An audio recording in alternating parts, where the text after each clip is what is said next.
The Chud Report is back from Europe.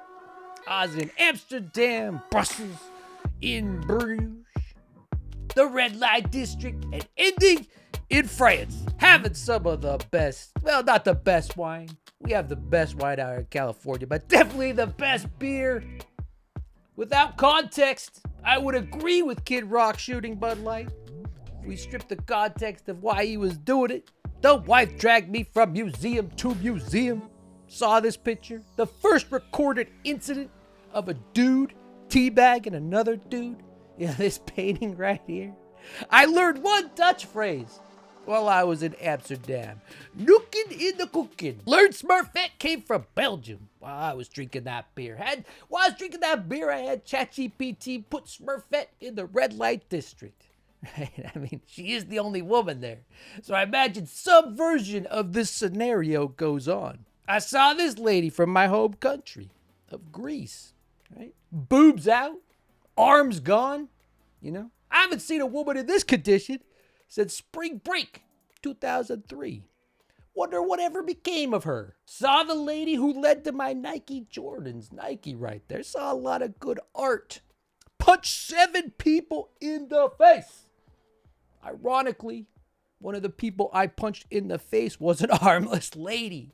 To get this picture of the Mona Lisa 30 feet away, I don't recommend trying to get up to the front of that lot. The wife literally took me to the Disneyland of flowers. I saw 20 million flowers. Never need to see another flower again. Took this picture. But out of all the flower pictures the wife made me take, that one's my favorite. Right there, that's from Flower Day. Because she looks dumb. Went to Mar-a-Lago. Or maybe that's Versailles. It's hard to tell the difference, right? Both of them contained a fat billionaire. A fat billionaire with a foreign wife who wore lots of makeup. Had to put gold everywhere, in every room, on everything. It's only a matter of time before this guy gets there, believing he's the son. I mean, just look at this picture of Louis XIV. You don't even have to squint. You don't even have to imagine it. Their faces are very similar. They both have a lot of wigs. They both wear a lot of makeup. Everything was dipped in gold. Everything. And guess what? Guess what old our king's doing? That's right. He's dipping everything in the White House in gold. You have the mantle, and you have the cherubs from. Like your cherubs right here. Yeah, that's actually they're gold, all gold. Look, and you know it's angels. They say angels bring good luck, and we need a lot of luck in this country with what they've done over the last 4 years. So take a look. Do you know that little secret? I don't know if you're going to waste your time putting this on, but throughout the years, people have tried to come up with a gold paint that would look like gold, and they've never been able to do it. Can't do it. You've never been able, look at that look. You've never been able to match gold with gold paint. That's why it's gold. I forgot. All right, I've been on vacation so long. I forgot what a genius this guy is. Did you know, Laura? Oh, I still don't have a Trump impression, right? After all this time, I should have sat down and worked on it. Did you know, Laura, that there's not a gold paint you could just paint on something?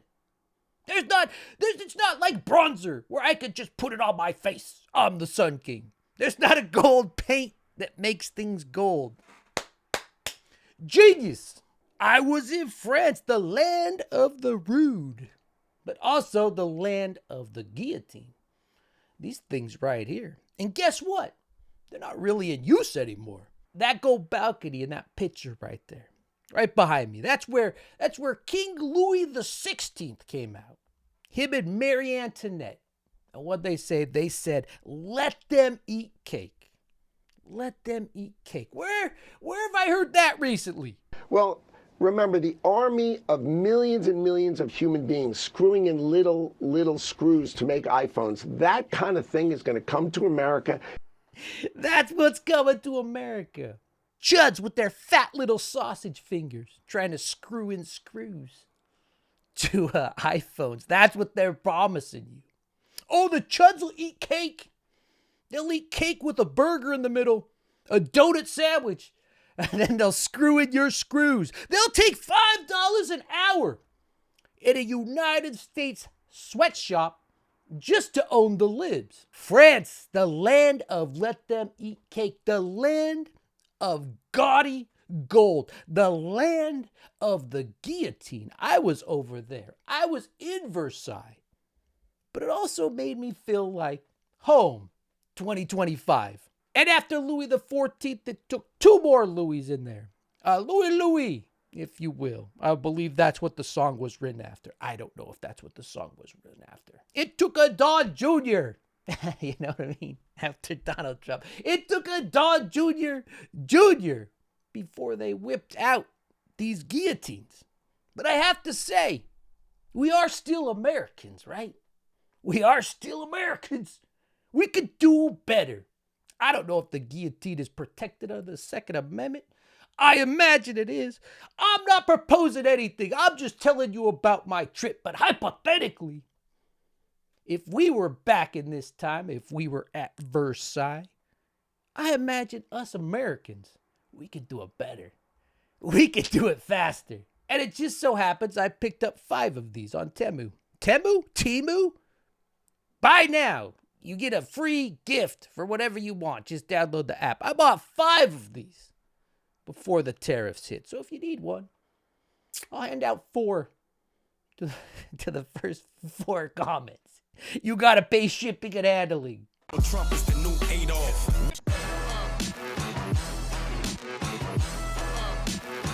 Now look, I just wanted to make an episode letting you know I'm back. The channel's back. The show's back. I'm back in this country.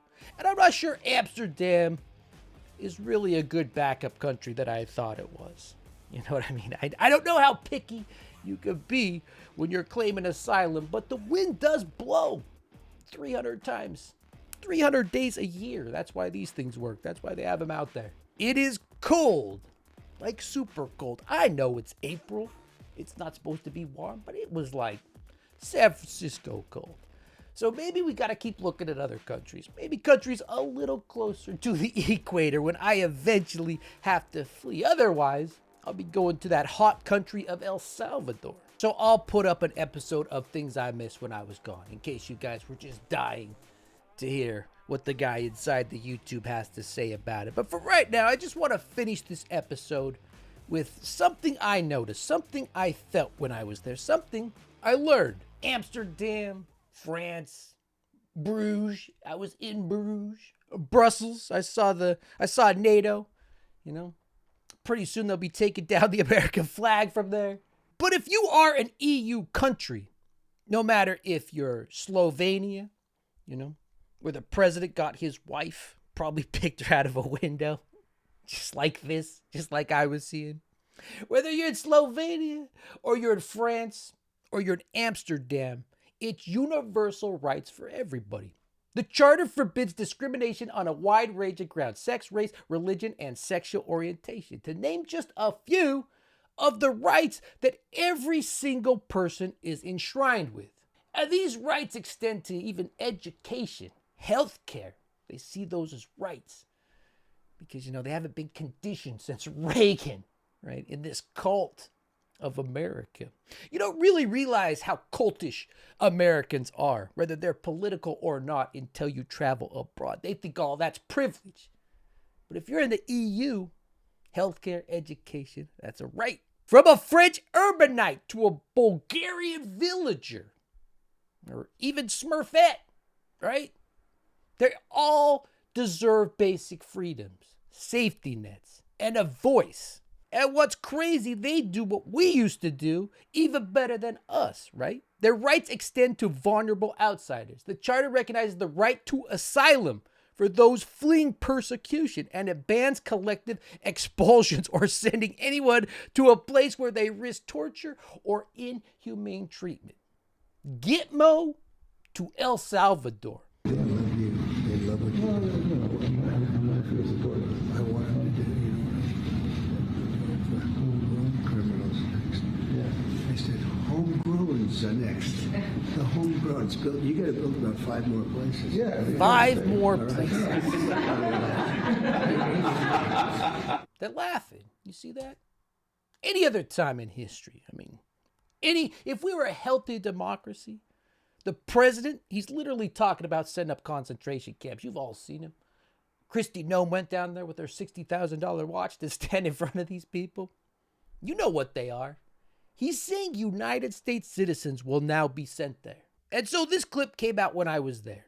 I couldn't really make a video because the wife had me scheduled from morning till night, looking at stuff, looking at this teabagging, drinking some good beer. But the American right, the American Fascist Party, formerly known as the Republican Party.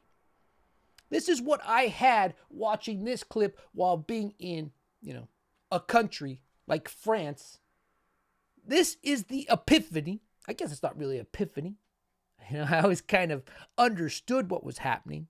But to actually be in a country that affords these freedoms to everybody, and then looking at your country, it must have been akin to, that scene in, Crusade, where Indiana Jones is pushed up to like Adolf, and everybody around him, he has to act like them, He gives them the diary to sign. In that moment, coming home to this country, that's exactly what it felt like.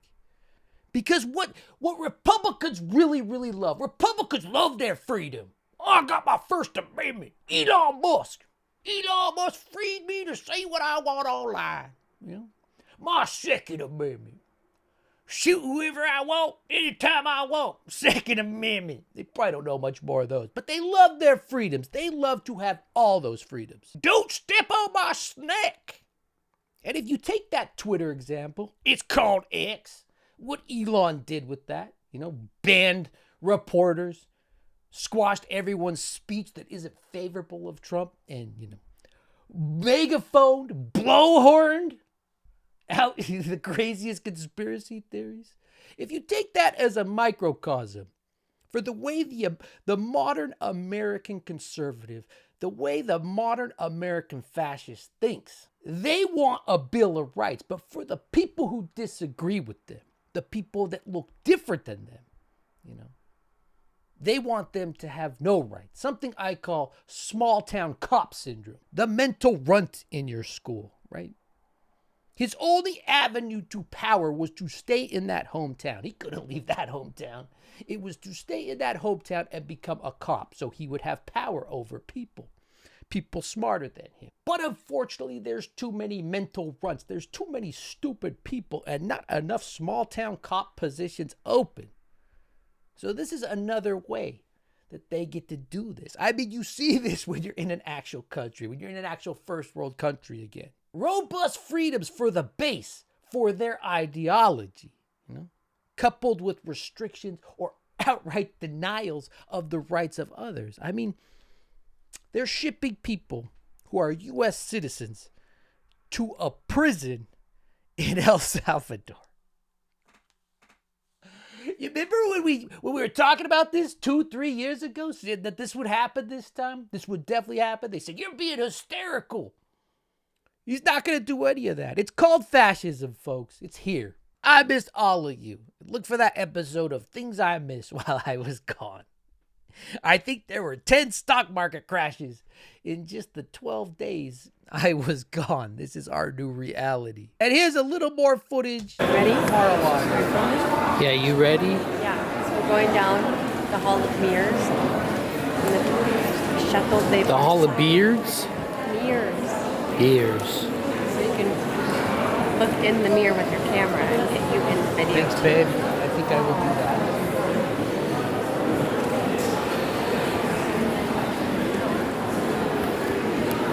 Whoa. This is the White House in 5 years. The Chud Report.